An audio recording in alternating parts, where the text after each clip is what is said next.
Hey there, my name is Chris Acton with Acton Creative, and this is a handwoven experience. And in today's episode, I'm going to be tackling the dreaded muddy colors.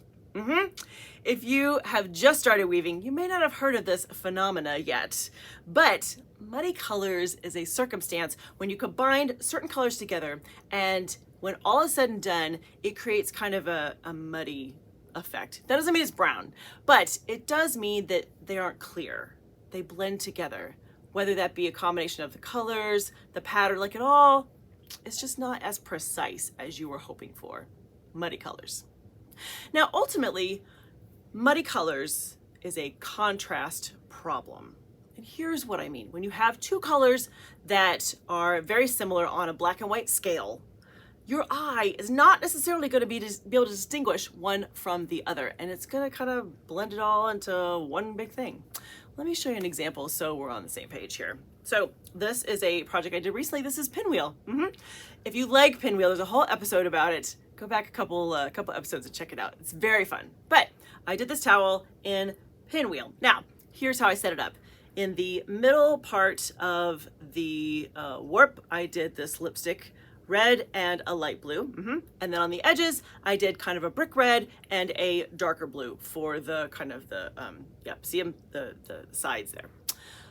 So here was what I wanted to do. I wanted to play with a pinwheel pattern, which is exactly what I did here, but I also wanted to see what happens when I change the colors.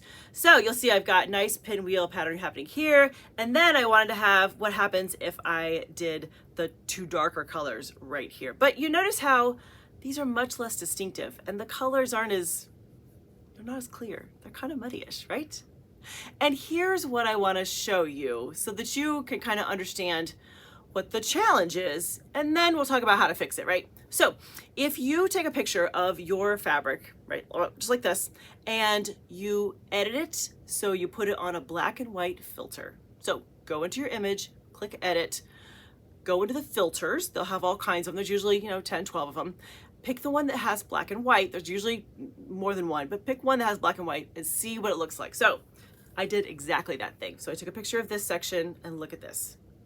See, it's very clear, right? You can see the red is dark, the light blue is lighter. There's great contrast. Thus, it's easy to read. We understand the colors, sitting pretty. However, look at when I took a picture of this section right here. Look at this. You can't hardly see anything. It's all blended together because these two particular colors are pretty much exactly the same on a black and white scale. So there's no contrast here. No contrast. So when our eyeballs look at this section, that all just kind of mashes it together. Now, let me point out something here, is that this kind of circumstance, when this happens, doesn't have to be a bad thing. If your goal is to have things kind of blend and become soft around the edges, great, go for it. Muddy colors are not always a bad thing. It's all about what your goal is with your piece of weaving. So let's talk about what to do if you really want to avoid muddy colors. As we've said, muddy colors is a contrast problem, so you can fix it by adding contrast. So let's say that you have these two colors. Let's see our two colors right here. No matter what, I really want to use them. Like I don't care if they're muddy at all. I really want to use them, but I want to make sure that you can kind of see around it, have a little distinction. Add another color to the mix that is going to have more contrast. Add, if I would add a little more of the light blue in between something. There's something magical that happens when you add a third color that is drastically lighter or darker. It kind of helps crisp everything up. So add some contrast if you are afraid that the colors you're using are going to be muddy.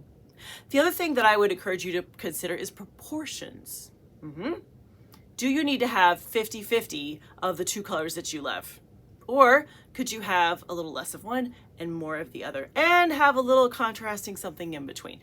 Play with contrast and proportions as a way to counteract the dreaded muddy color phenomena.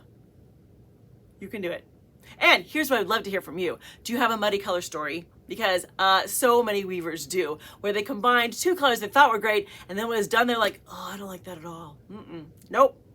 So let me know if you have your own muddy color story, because we'll all commiserate together, because we've all been there. So drop your note in the comments, and I can't wait to read them. Have a great week, friends, and happy weaving.